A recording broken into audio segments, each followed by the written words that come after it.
Bonjour, Annie Roy-Charland, psychologue sportive. Bienvenue à ce 4e atelier vidéo. Dans cet atelier vidéo, il s'inscrit directement dans les habiletés psychologiques à développer selon le modèle de développement des athlètes de Patinage Canada. On va parler de motivation. Premièrement, on va parler de deux types de motivation. Il y a d'abord la motivation extrinsèque. Dans ce cas, notre motivation est maintenue par des facteurs de sources extérieures à nous. Par exemple, ce qui nous pousse à compléter une tâche ou s'entraîner, c'est pour gagner une récompense ou pour éviter la punition. Par exemple, recevoir des éloges de nos entraîneurs, gagner des médailles ou éviter de se faire chicaner. Il y a aussi la motivation intrinsèque. C'est notre deuxième type de motivation. Ce type de motivation, il provient de l'individu lui-même. Ce sont nos intérêts, nos plaisirs personnels qui nous poussent à compléter la tâche. La motivation intrinsèque a des meilleurs effets à long terme sur nos performances. La raison pourquoi on parle toujours de motivation, c'est son puissant impact sur nos performances. Après tout, plus on est motivé, plus on performe, n'est-ce pas?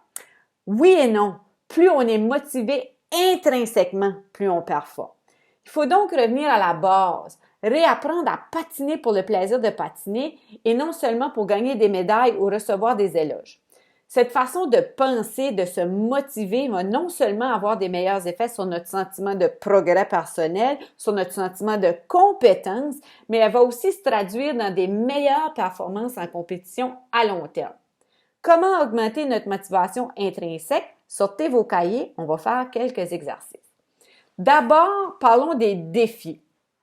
On est bien plus motivé quand on poursuit des objectifs, des défis qui ont un sens personnel à nous et qui parlent à notre estime de soi.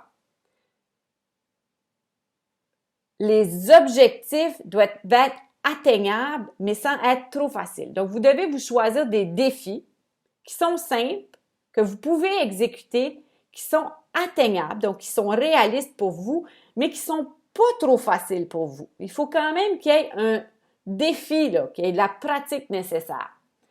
On doit aussi choisir des défis pour lesquels on peut observer les résultats. Donc, il faut que ce soit des défis que vous êtes capable de mesurer, soit en quantité ou en qualité.